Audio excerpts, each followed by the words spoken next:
please lift your arm up if you can't hear. A little louder? A little louder.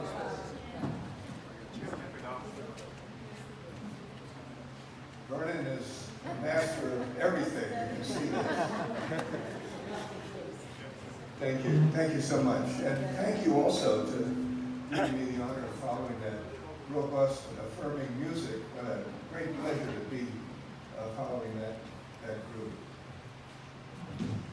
I'm in saying yes to be with you this evening, I understood, of course, without being told, that celebrating the 62nd anniversary meant that I would be with a lot of people I've been on the road with all these years. And I see familiar faces and old friends, and it's really great to be with you. And it puts me in a kind of remembering mood. I hope you'll bear with me. I want to remember, though not out of a mere impulse of nostalgia, but because of the essential impulse that has defined my work as a writer all these years, which is that the way to imagine the path into a complex, even dark future is to have a clear-minded sense of what the past has been to us. Memory is the source of hope. And we, as Cole indicated, and as the music reminds us, we are living in a time when sources of hope come far and few between. Perhaps especially for those of us who have defined in a central way our lives around the quest for peace. I'm, like many of you, of the generation that came into a sense of itself with a powerful, powerful experience of nuclear dread. And we've had reasons to have that nuclear dread renewed in recent months and years. So I want to, if you'll bear with me and allow me to speak more personally than I usually do, because I do feel like I'm with friends, I want to remember some of the ways in which I was brought into nuclear dread and the unexpected, I would almost say miraculous, opening out of nuclear dread that I and we experienced, and that I would like to lift up as the kind of signal and single source of hope to enliven our stances today going forward as resisting people of peace. So 62 years ago, how's your arithmetic? Mine isn't that good, correct me if I'm wrong, but I think that's 1957. God bless the people of 1957 who got this organization going. Let's hear it for them.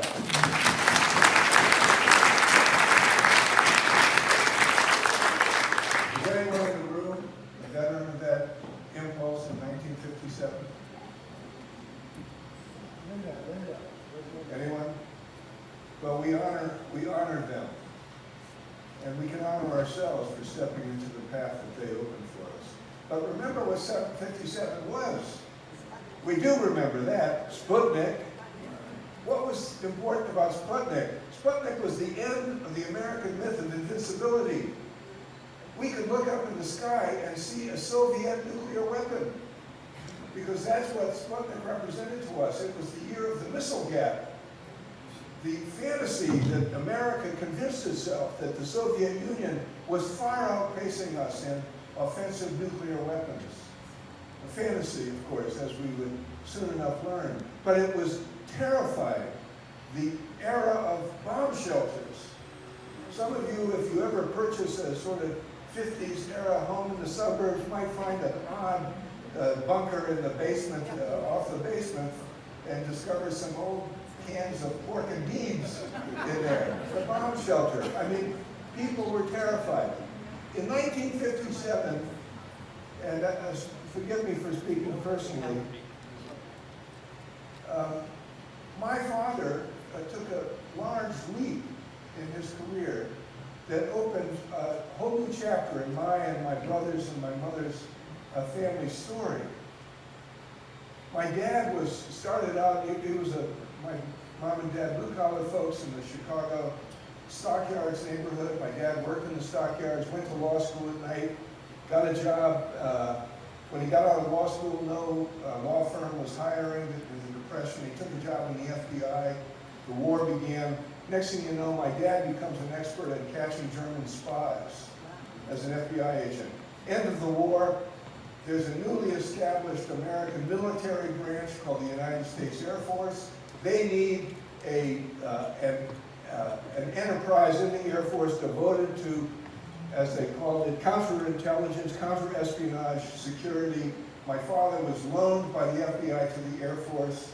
He developed an Air Force counter-espionage entity that became the Office of Special Investigations. Nobody in the military would implement what my father recommended because it violated the norms of the chain of command. The short of it is, my dad was asked to implement it. He was commissioned directly to the rank of Brigadier General in the United States Air Force, 36 years old, the youngest general in the American military, had not served in World War II, had served in the Bureau on the home front, had never been in an airplane, and was now an Air Force general. He went to the Pentagon. He was the only general officer in the Pentagon who had no ribbons on his uniform. He was resented, he was marginalized, but he was focused on what he was brought in to do, which was protect the security of the United States of America and the Air Force. It's a fantastic story, which I'll leave aside for now. Just to say that meanwhile, my mom, an Irish Catholic, south side of Chicago, dropped out of school in the 7th grade to bring in another paycheck. She has 5 little boys. We live in a new suburb of Washington.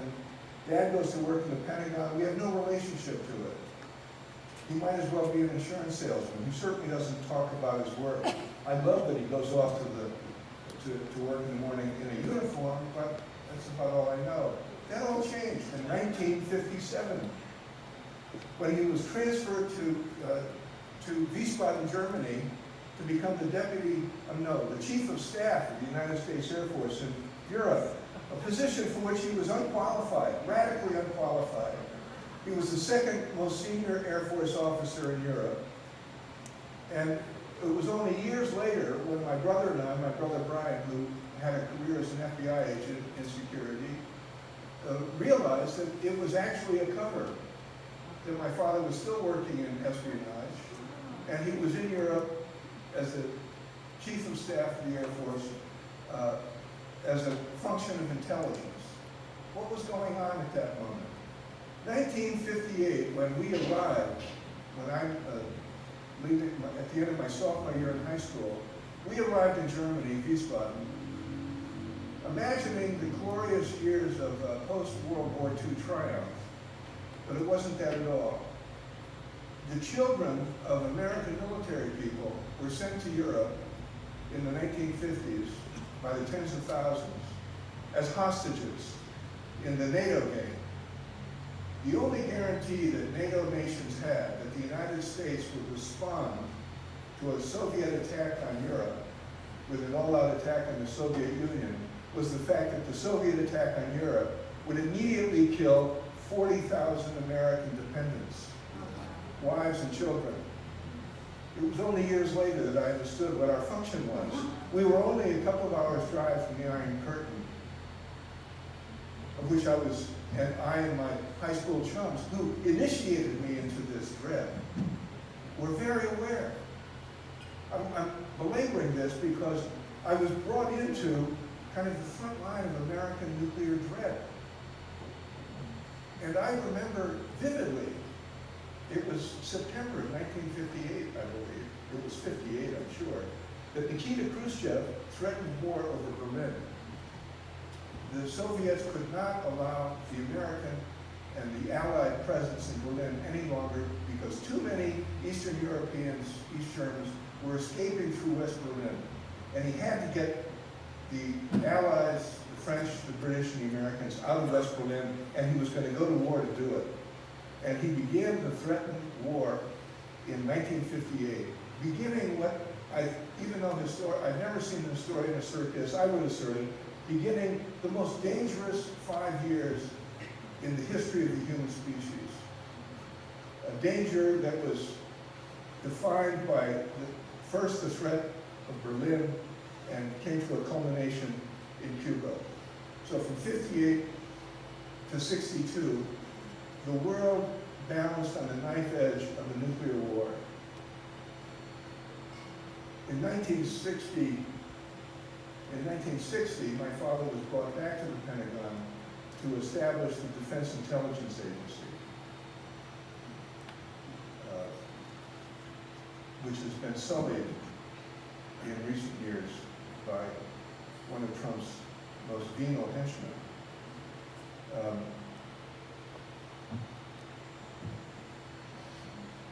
It's the summer of 1961. I'm a freshman at Georgetown University. The most glorious moments in my life were when my dad, working late at the Pentagon, would dismiss his driver to give him his own time with his own family in the evening, which meant that my dad's secretary would call us. We were living at Bowling Air Force Base, which meant that I could drive to the Pentagon to pick him up. So I would drive the family car, sitting at the river entrance of the Pentagon, and wait for my dad to come out. And it might be 9 o'clock, it might be 11 o'clock. It didn't matter to me. I was thrilled to be there. I could drive the car. I could show him that I could drive. Usually, he would get in the car and take my place at the wheel. This night, he comes out. He opens the passenger side of the car and says, "You drive." He flicks his cigarette. I get the car going. I know it was before midnight because the light was still illuminating the U.S. Capitol, a light that went out in those days at midnight. And to drive to Bowling was to drive toward the Capitol and then down South Capitol Street across Anacostia. He was silent. And after a time he said, "I'm going to say something to you. I'm only going to say it once. I don't want you asking any questions." "Yes, sir." One of these nights, maybe tomorrow, maybe the next night, maybe one night after that, I may not come home. Mom will know. If that happens, all I want you to do is get the boys, my little brothers, and Ron in the car. I want you to keep the car gassed up. Get them in the car, get on Route 1, and drive south on Route 1. Go to Richmond. No, go past Richmond. Keep going.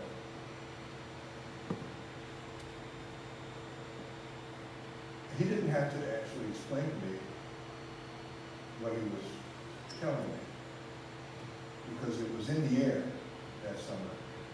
The conflict over Berlin, the Soviets had, in fact, just shot down an American bomber that had violated Soviet airspace. I think I said, "Yes, sir," but I may not have. I became afraid in a way that night that I have never stopped being afraid. Years later, what I learned, of course, was that my existential mistake was in being afraid of the Soviet Union. What my father knew was that the danger of a nuclear war that month, the summer of 1961, so Kennedy had met with Khrushchev in June in Vienna. "He beat the hell out of me," Kennedy said to James Reston. That was the beginning of Kennedy's Great War Scare in the summer of '61. What my father knew was that the nuclear priesthood inside the Pentagon presided over by Curtis LeMay, who was our next-door neighbor at Bowling Air Force Base, the Chief of Staff of the United States Air Force. We had a basketball hoop on a carport across the street from the house. I was practicing my game there. I had the fantasy that I would be on somebody's basketball team. I didn't know whose, but somebody's. And I was working on my shots, and I would be shooting. And then I would hear LeMay's door open. And I couldn't take another shot. I would wait for him to walk down the side of the pathway to the limousine that was waiting for him. But some nights or some mornings, he would stop halfway to the limousine and wait for me to take a shot, which I would have to do and always miss, of course. LeMay carried a briefing folder under his arm, and he always had a cigar in his mouth. Years later, I learned that the cigar, never lit, was there to disguise his Bell's palsy. He was embarrassed that his lips trembled. He didn't think it fit with the masculine image he was projecting. Anyway, LeMay and the other Air Force brass and other military people were advocating a strike against the Soviet Union right then, because that was the last moment before the window closed, when we could hit them before they could hit us back. We could be confident that whatever nuclear weapons they had, we could wipe out in the first strike. It's probably a more dangerous moment than the Cuban Missile Crisis was. And somehow, people inside the Pentagon, chiefly, I'm sure, Robert McNamara, I later learned also my father, said no to that. What I'm lifting up here is the nuclear dread with which the generation of many of us in this room were coming into maturity. The first point I want to make tonight is that the human species survived that moment because of the climax that came with Cuba was almost miraculous. Because the conflict between the Soviets and the Americans in that 58, 59, 60, 61 got worse and worse and worse. May 1960, the U-2 was shot down, Gary Powers, Eisenhower is caught in a lie. The beginnings of the detente to follow the death of Stalin are obliterated. Khrushchev is undercut with the Politburo. At that moment, the American nuclear arsenal consisted of 19,000 nuclear warheads and missiles. Think of it. In the 1950s, the nuclear arsenal went from about 200 when Eisenhower was elected to 19,000 when John Kennedy was elected. A momentum of escalation that, number one, Americans did not know about. Number two, was entirely irrational. Not even the fiercest warmonger would have, not even LeMay would have thought it was a good idea. The Soviets, meanwhile, had accumulated in the low thousands, maybe 1,000, 2,000 nuclear warheads. The momentum established in the 1950s was unstoppable. That's the first important fact of our generation. The Cuban Missile Crisis, which woke the world up to the possibility of these weapons being used, generated the Partial Test Ban Treaty, negotiated by Khrushchev and Kennedy in the last months of Kennedy's life in that year after the Cuban Missile Crisis, which was important. It was the milestone because it was the beginning of a new phenomenon, which was the arms control regime. The arms control regime established with the nuclear, partial nuclear weapons ban, established a counter momentum to the escalation. The escalation continued. By the time Reagan is president, the nuclear arsenals of the Soviet Union and the United States are in excess of 50,000. But through that same period, there is a steady accumulation of the power of the arms control impulse. With the Nuclear Non-Proliferation Treaty in 1968, the Anti-Ballistic Missile Treaty in 1971, 72, other treaties following on, SALT, Strategic Arms Limitation. It's still not doing much to halt that upward escalation until what happened? A young woman who might have been a member of Peace Action, probably was, lived in this neighborhood, said, "This is crazy." You know who I'm talking about? Randy Forsberg, who in 1980 drafted on one page what she called the Freeze Resolution. The wildest, most idealistic, most impossible proposal ever conceived by the peace movement. Freeze the nuclear levels at present numbers. No more escalation. Present numbers are in the tens of thousands and growing. And all she proposed was a freeze. 1981, grassroots peace action here in towns and cities like ours all over the country. Suddenly you couldn't go to a dentist convention without somebody standing up at the dentist convention asking the American Dental Association to go on record in support of the freeze. Dentists, scientists of various kinds, humanists, organizations of foresters. I mean, it was a fantastic grassroots movement. You remember this. 1981, just last week, those wonderful young people at the United Nations in New York. In 1981, it was people a little older, but not much. 1 million people gathered in New York City when the UN General Assembly opened, demanding a nuclear freeze.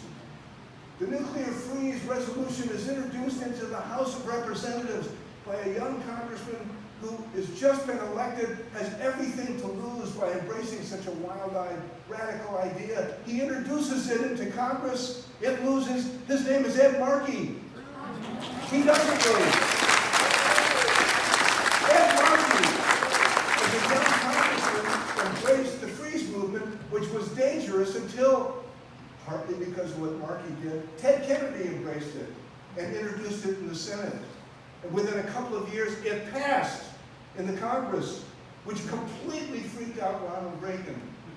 He used the phrase evil empire in a speech to a group of evangelical ministers in Florida because he had been told they were probably going to take up a freeze resolution. And he went to the convention and talked about the evil empire of the Soviet Union to deflect it. That could have been the end of the story. The freeze resolution might have gone nowhere. Unknown to us, there was a version of this grassroots movement going on behind the Iron Curtain called Solidarity. Ordinary people, for them, very different, because for them to sign the Solidarity Charter was to risk a death sentence. Solidarity and other movements of resistance inside the Soviet Union begin a grassroots movement for change centered on, yes, nuclear dread, which comes to a head in the Soviet Union with Chernobyl, which enables the new head of the Communist Party, just inaugurated, to eliminate the hawkish, old guard power structure of the Kremlin, Mikhail Gorbachev. Chernobyl, requiring Gorbachev to, as Václav Havel had said, live in the truth, enabled a change in his psychology, which led him to invite a change in, of all peoples, Ronald Reagan's psychology. Both were prepared by grassroots movements, of which peace action is a prime example. The great tragedy of our lifetime, in my view, is the mistake the Americans made when the miracle of 1989, the nonviolent dismantling of the Berlin Wall, it all began with Berlin, which was, of course, the most powerful symbol of the nonviolent, almost nonviolent dissembling of the Soviet Empire, that the United States of America responded to that as a signal that we had won the Cold War. Nevertheless, The one thing my father was certain of, and he said it to me again and again, it defined him as a civilian in a general's uniform, was, as he put it to me once, human beings have never created a weapon that they didn't use and use and use again. And we will use nuclear weapons. He said to me in 1965, before he and I fell out of the war in Vietnam, I don't believe we'll get out of this century without a nuclear war with the Soviet Union. My dad was wrong. He lived to see it, but he didn't see it because by 1989 he was demented. He died in 1991. But in 1989, I remember the recognition that we naive peaceniks, who were not realistic, who had no real appreciation for the hard, difficult truths of the real world, that we were right.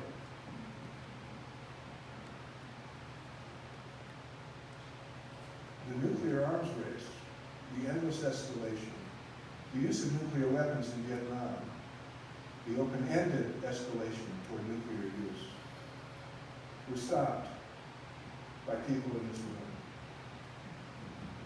and thousands of others like us. We should not forget that.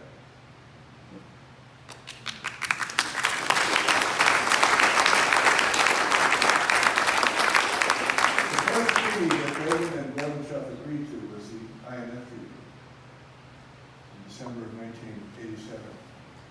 That was the fulfillment of that arms control regime as an alternative to the upward endless escalation of nuclear weapons. It's crushing that Trump abrogated the INF Treaty a few months ago. Crushing also that the punditry of this country seemed not to understand the momentous, mythic significance of that treaty. It wasn't about intermediate range nuclear forces. It was about the possibility of treaties being the opposite of war. And in the nuclear age, treaties are the only way forward for the human species.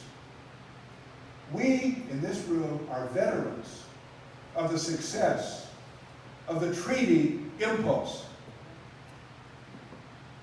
The opposite of war is not mealy-mouthed pacifism, the stuff for which people like us are dismissed. The opposite of war are hard-nosed treaties, agreements, verified and verifiable. The treaty with Iran, crucial for stopping nuclear proliferation in the Middle East. The abrogation of the treaty with Iran is an invitation not just to Iran, but to Jordan and Saudi Arabia and Egypt and Yemen, ultimately, to have nuclear weapons. If Pakistan can have a nuclear weapon, anybody can have a nuclear weapon. The miracle of our lifetimes is that there are only 9 nuclear weapon states instead of 50. Nuclear weapons are cheaper, easier to do than big military establishments, and readily available on the market. Brazil doesn't have a nuclear weapon. Argentina doesn't have a nuclear weapon. South Africa doesn't have a nuclear weapon. Ukraine does not have a nuclear weapon. The reason these nations do not have nuclear weapons is because a 1968 treaty established reasons for them not to do it. Of course, as you know better than anybody, that treaty required the weapon states, the nuclear weapon states, to commit to nuclear abolition, which in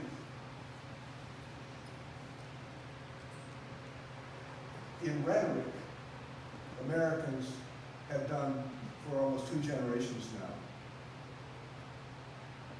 But that momentum toward ever greater escalation was never really stopped.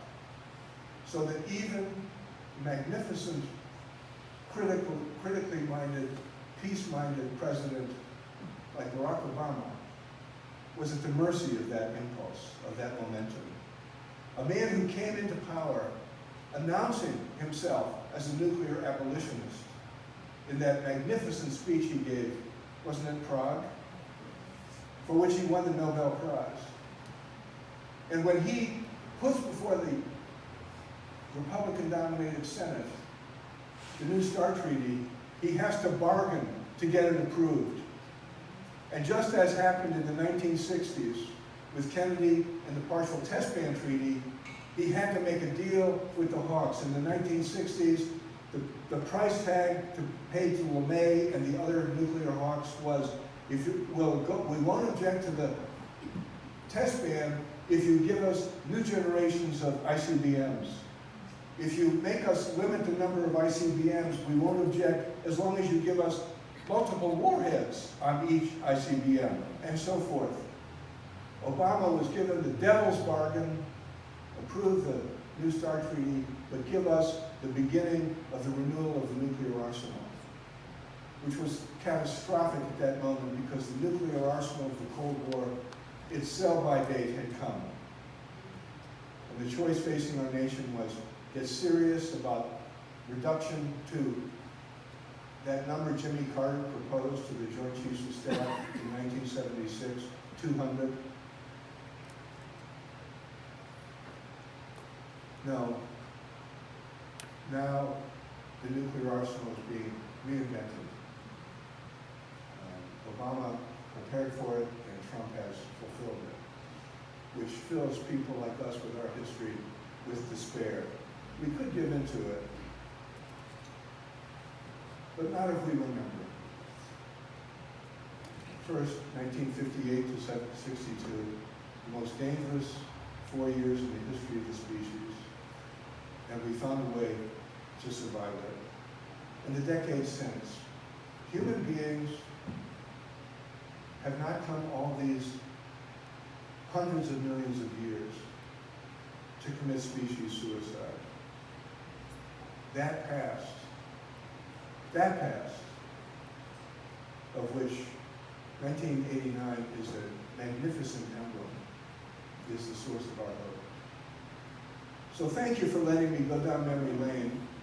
We have a few minutes to have a conversation. I invite you, some of you who've been there as much or even more than I have, I invite you to tell us what you think, please.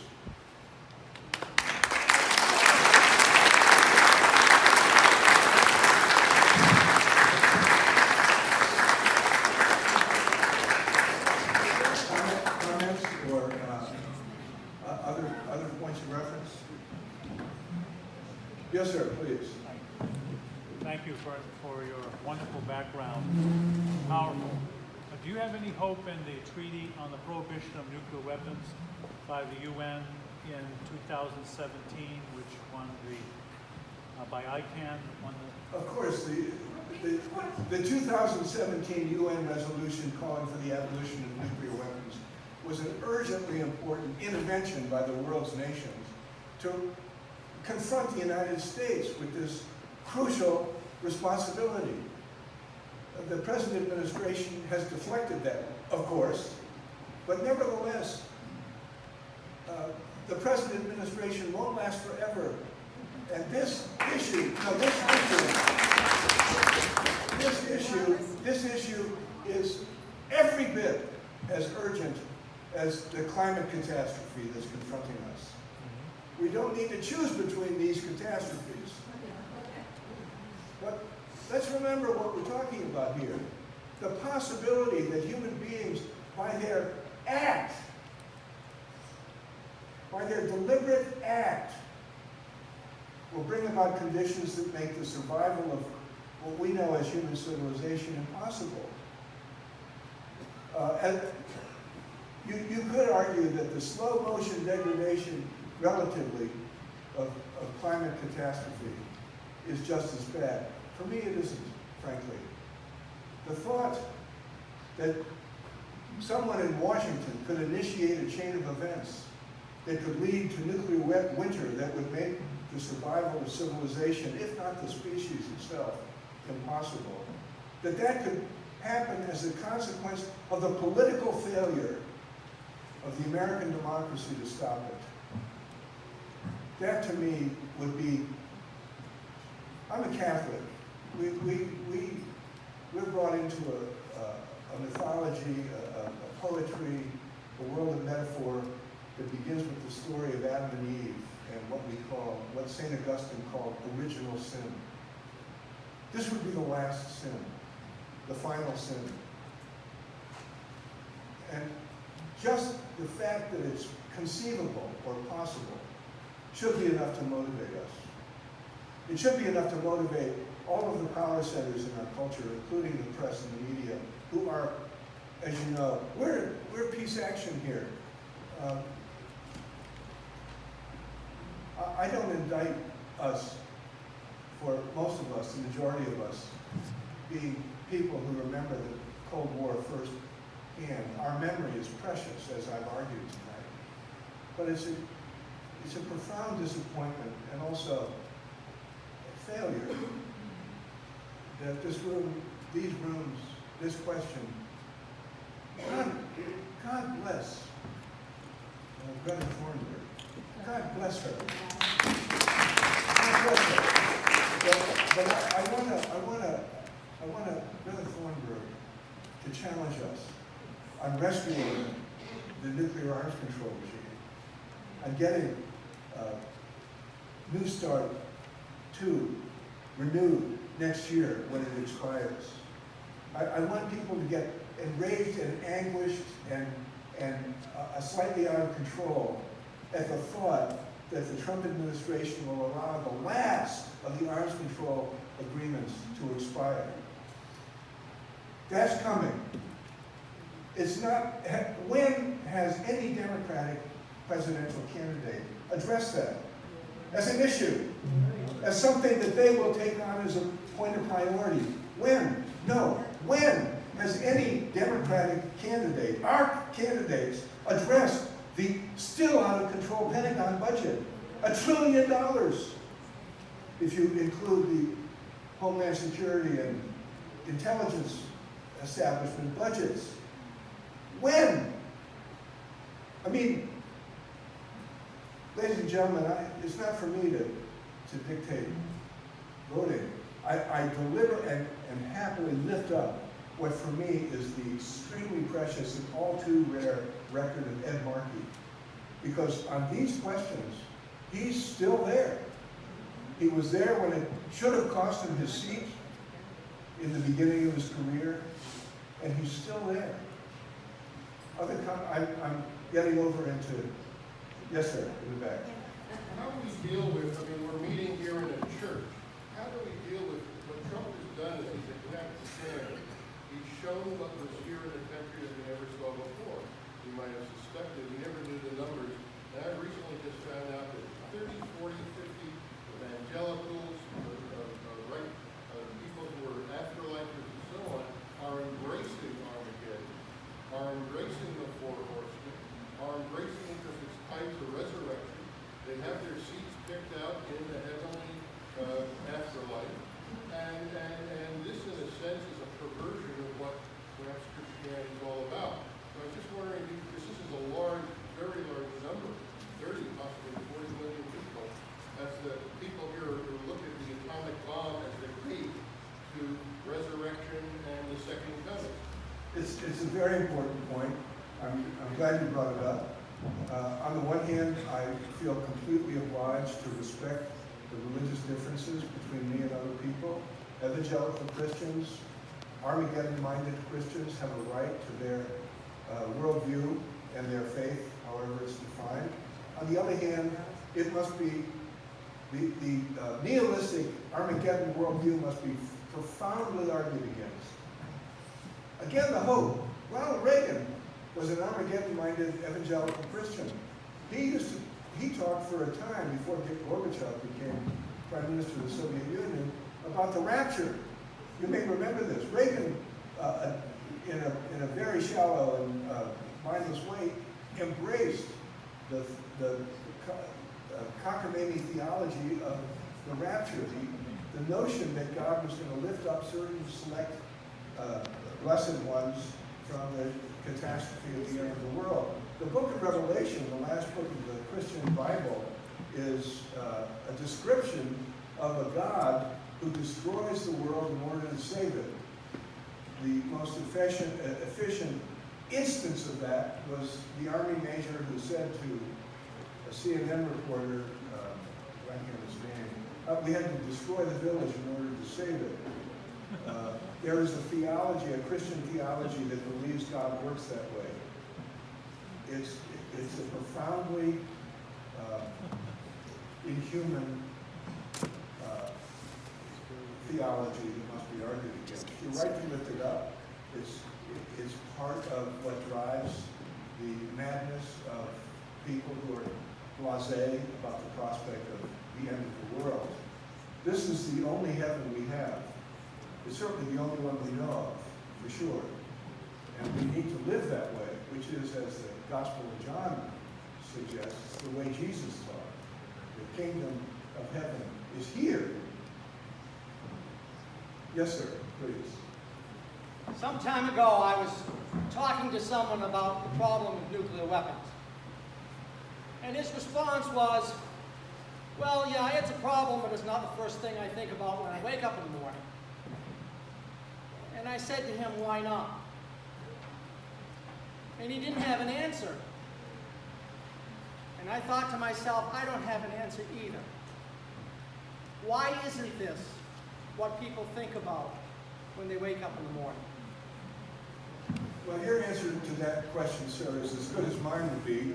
What occurs to me to say is, we seem so impotent in the face of this problem that we push it aside. The reason I'm here tonight is to lift up the memory of people who found a way to think about it first thing in the morning, beginning with Randy Forsberg. And that led to something. It led to something. And there are people who, my Catholic friends, the wonderful tradition of the plowshares movement, which is an ongoing, committed act of civil disobedience geared toward nuclear weapons, carried on now in memory of Daniel and Philip Aragon, who were the godfathers of it. So there are people who do this. They're able to be dismissed as wild-eyed idealists, but that happened for some decades before 1989. The reason I'm here tonight is to remind you that the wild-eyed idealists at a crucial moment in world history were right. And it can happen again. It can happen again. And it can happen in the context of American politics. There's no reason why this can't become an issue that news people raise in debates and that politicians begin to understand are part of their responsibility to address. It's time, we have a wonderful full program tonight. Maybe take one more question. Yes, ma'am, please. Mr. Carroll, I've admired you and your writing for a very long time. I really appreciate what you had to say to us today. I recognize this problem also as a veteran of an anti-nuclear life with my husband since the 1970s. But I just want to say that there was one point when you were speaking that as a Muslim woman, it kind of hurt me. And I wanted to say to you, because you are a person with a lot of influence, and what you say counts. So I just wanted to remind you that when you were talking about the Iran pact, yes, and the fact that it's very wrong that that's being ended, I want to remind you first that the Iranians have never, ever been suspected of wanting nuclear weapons and of wanting nuclear power. This was just a scare tactic on the side of the Americans in particular. But good that there is a treaty. But the way you phrased it was Iranians shouldn't have it, and it would influence Jordan, and it would influence Pakistan. I mean, there's something in the way you said that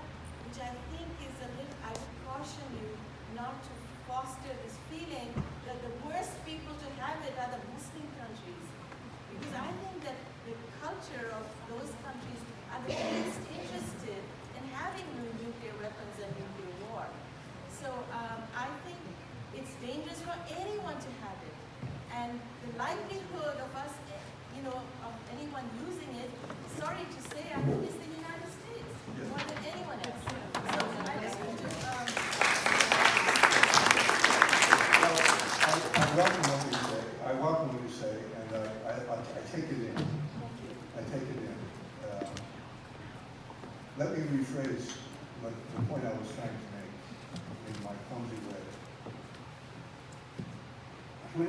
Proliferation is like a cascading series of waterfalls.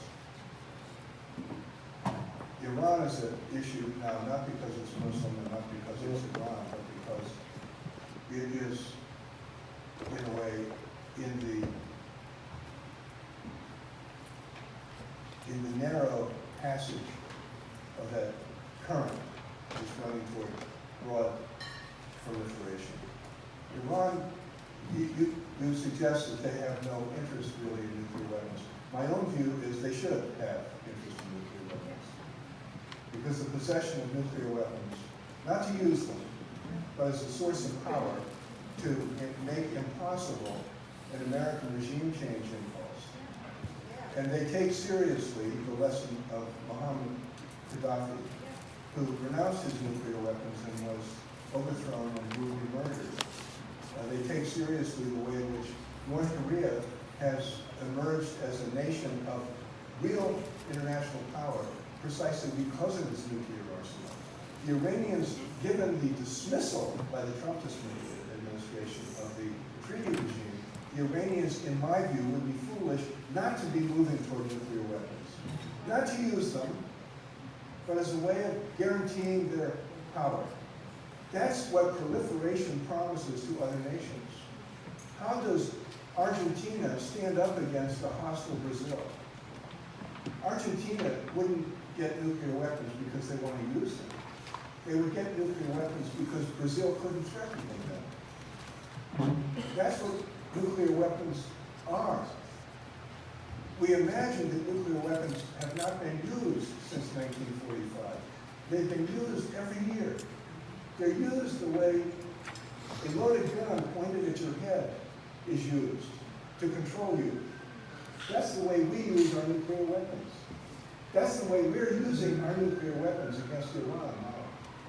And that's what I have in mind. And if Iran has a nuclear gun that it can point, then Saudi Arabia will need a nuclear gun to point back because of the Shia-Sunni conflict that divides them, etc. That was the thing I intended to warn about. Your reminder that there are these other cross currents that we must always be respectful of and careful of is very welcome.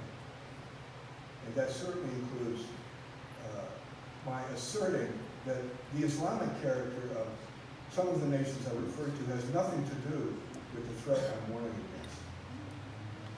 Ladies and gentlemen, thank you so much for your time.